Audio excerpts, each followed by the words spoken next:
Let's talk waiver wire pitchers and big offensive performances up next on Fantasy Baseball Today in 5.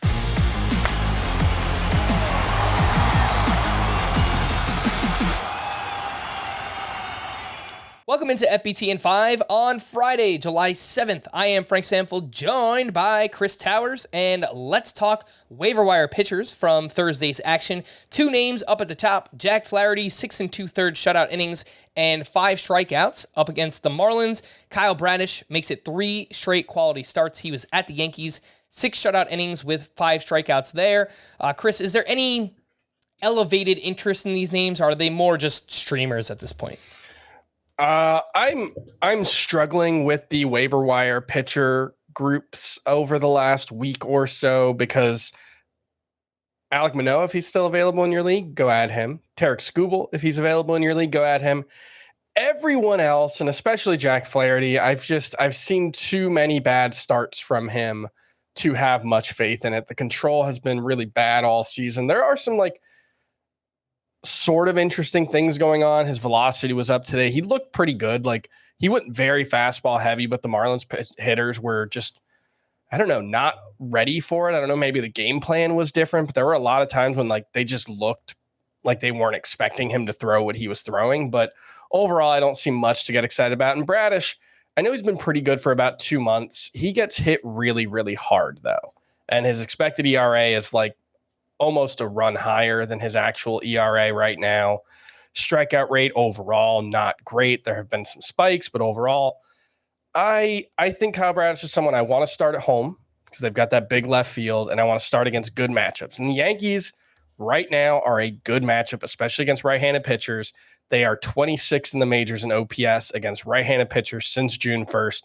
That offense has been really bad for a while now, so I think this is more just Kyle Bradish mostly getting to start at home lately and taking advantage of some good opportunities. Waiver wire pitchers in deeper leagues. Carlos Carrasco had his best start of the season at the Diamondbacks. He threw 8 shutout innings with 4 strikeouts in that one. And 2 names that actually are SPARP eligible on CBS. So a little bit of a cheat code here. Cristopher Sanchez, 6 innings of 1-run ball with 2 strikeouts at the Tampa Bay Rays. He's got a 2.84 ERA and a 1.03 whip in 5 starts so far. And the other name is Ronel Blanco, who turned in a quality start up against the Mariners. He had 9 strikeouts over 6 innings pitched with 18 swinging strikes. The changeup and the slider get a ton of whiffs, but his fastball gets hit really, really hard. Chris, any interest here, deeper leagues? Cristopher Sanchez, Ronel Blanco, and Carlos Carrasco. I think Sanchez is probably the most interesting of this group, but that comes with a big caveat. His walk rate is minuscule right now, 1.42 per 9 through, I think it's 5 or 6 starts. In the minors, his walk rate was routinely above 4, often above 5, and that's the key, right? Because he's a ground ball pitcher. He doesn't get a lot of strikeouts, so he needs to limit those runners on base. If he can do that, I think he'll be pretty useful, especially with what I still think will be a good team behind him, but I'm certainly skeptical. But 7% rostered, we can get that up to 20% for Cristopher Sanchez. Yeah, I think that's totally fine. He's doing some interesting things right now. We'll see if he can keep it rolling there. 2 hitters that had big performances on Thursday. Cody Bellinger went 4 for 4 with his 8th home run. He added 3 RBI. Now on the season, batting .298 with 8 homers and 10 steals in 55 games.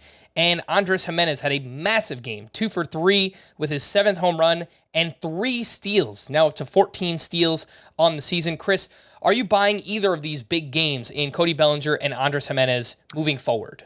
Yeah, Gimenez, it's hard because he's really fast, right? 94th percentile in sprint speed, but he has 1 stolen base in May, 1 stolen base in June.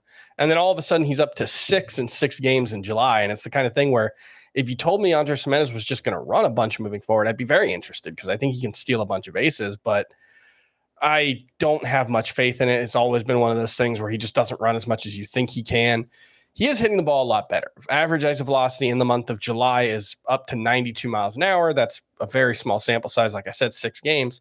First 3 months, he was never higher than 82.7 miles per hour. So significant improvement there.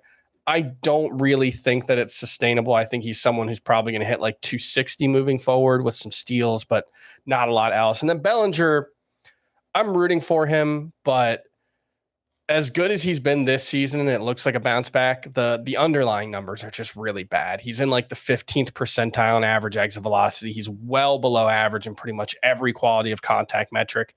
He's not striking out much. That's the one thing he's doing really well, but I just don't think it's enough to make up for it. I think the 298 batting average is going to regress significantly. I don't think he's much of a power hitter at this point. I would try to trade Cody Bellinger. I think he's more like a top 50 outfielder the rest of the way because he will steal some bases. He'll hit a few home runs, but all in all, I don't think he's a must start outfielder moving forward. I think we're going to see some rough times for him. All right. For more extensive fantasy baseball coverage, listen to the Fantasy Baseball Today podcast on Spotify, Apple Podcasts, the Audacy app, or anywhere else podcasts are found. Thanks for listening to Fantasy Baseball Today in 5, and we'll be back again tomorrow. Bye-bye.